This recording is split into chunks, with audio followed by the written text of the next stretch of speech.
One night, a man and his wife and son were driving through the forest. The air was cold, clear, and still. Pale columns of translucent clouds turned slowly through the blue-black sky above them. The clouds wrapped themselves around a full moon that hung like a gigantic silver coin in the vast stillness. The silhouettes of tall trees stood like a black picket fence all around them. This was forest primeval cliché. This family would intrude on what they did not know. The lulling hum of the tires beneath them as they drove the long, smooth roadway. The woman reading a map by flickering moonlight.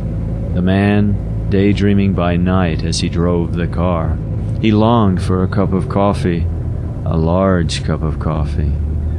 The sun starting to nod off in the back seat. No other vehicles in sight.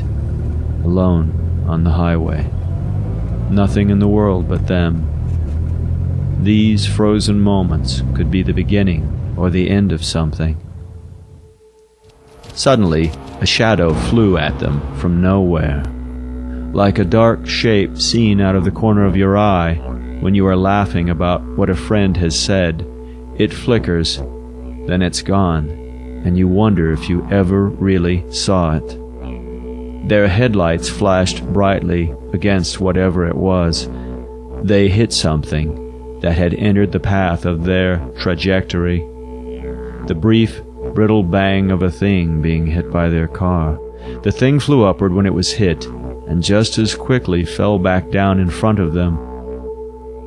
The shared sense as the car slammed to a stop that whatever world belonged to them before was now gone.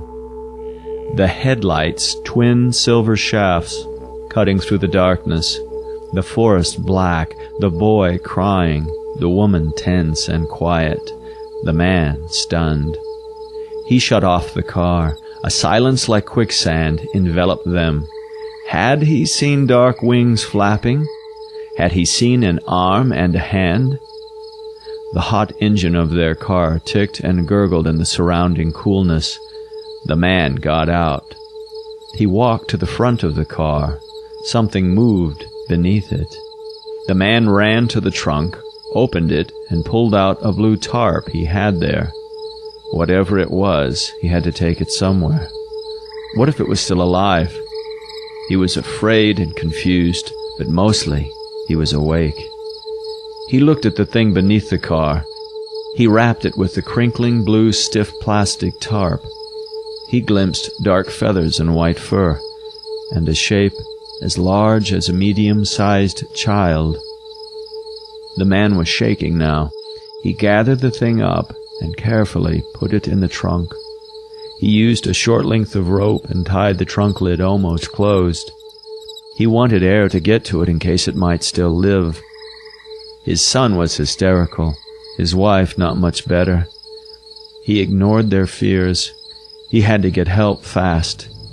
He drove quickly and said nothing. His frightened family wondered about the thing in the trunk.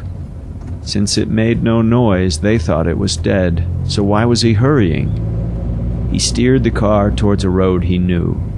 A right turn down a long gravel drive through a tunnel of overhanging gamble oak trees. Moonlight spattered the car as they drove. Now, the dark shape of a house up ahead. He pulled in front of it, stopped the car, got out and ran to the front door of the house. He knocked violently. A light went on. A figure appeared in the now brightly lit open doorway. The man in the car stood at the trunk untying the rope. He spoke sharply to the figure, another man. This man helped him take the blue tarp thing out of his trunk. They went with it inside the house. His wife and son followed. An hour passed. The mystery man who lived in the house worked alone on the thing inside a small room. It was an operating room. He was a doctor for the small town that the man and his wife and son lived in. The man in the car waited to see if the thing would live. The man's wife asked him questions.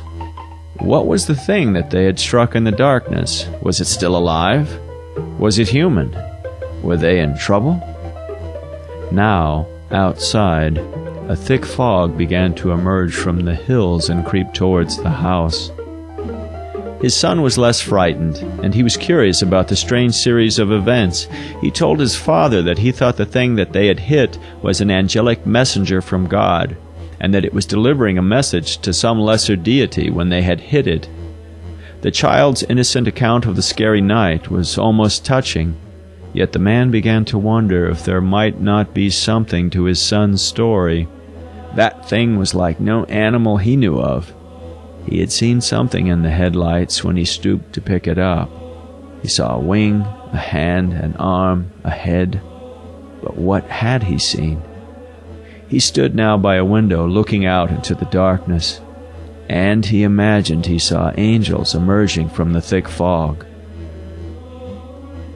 Soon the door to the room opened and the doctor stepped out. He motioned the man over to him. He told the man he looked upset. "Why? What do you think you brought me?" The man asked if the thing was alive or dead. "Dead," said the doctor. The man told the doctor his fears. The doctor almost laughed, but then he stopped. "What do you think it was? Come and see for yourself." They went into the small, dimly lit operating room. The thing lay covered under a white sheet upon a shiny steel table. The doctor pulled the man over to stand with him beside the table. He turned on an intense overhead surgical light. He pulled back the sheet. There lay the body of a large bird, and beside it what appeared to be a white monkey of some sort. "This is a North American great horned owl," said the doctor. "And this is a rare albino chimpanzee recently escaped from a zoo transportation vehicle that had a mishap in the woods near where you and your family hit them. Evidently the owl was hunting the chimp. About the time you ran into them both on the road, the bird had connected with the monkey, trying to carry it off for the kill." The man was stunned and for some reason felt angry. He could believe none of what he was hearing, and he told the doctor so. The doctor blinked and then asked him why he could not believe in the appearance of a white monkey recently escaped from a damaged transport truck running freely through the woods at night, or that birds of prey hunt mammals larger than a mouse, or that the two had met in some cruel moment of time when they were both killed simultaneously by his car. You are ready to believe in something far stranger. You thought you had hit and killed some mythical beast, didn't you? Perhaps you even hoped for it to be true, something to add depth to your, at times, uninteresting life. You thought you'd killed an angel, didn't you? Easy to see why, I suppose. Large dark wings upon an impossibly white-furred body. Somewhat human, but not quite, eh? Certainly see why you might think so. It's such a dark night. But you don't believe me, do you? Look again for yourself. Two bodies lie together on that table. Do you think I switched them with the real angel body, secretly delivering it to the authorities who even now perform an autopsy on it for their own dire intents? You are ready to believe that you killed an angel. Far-fetched, I would say. But you cannot believe the strange reality of the truth. The man from the car was disappointed, downcast. The doctor asked him if he wanted the bodies of the owl and the monkey. The man did not. When he came out of the room, his wife and son looked at him, waiting to hear an explanation. He told them the truth. They did not believe him.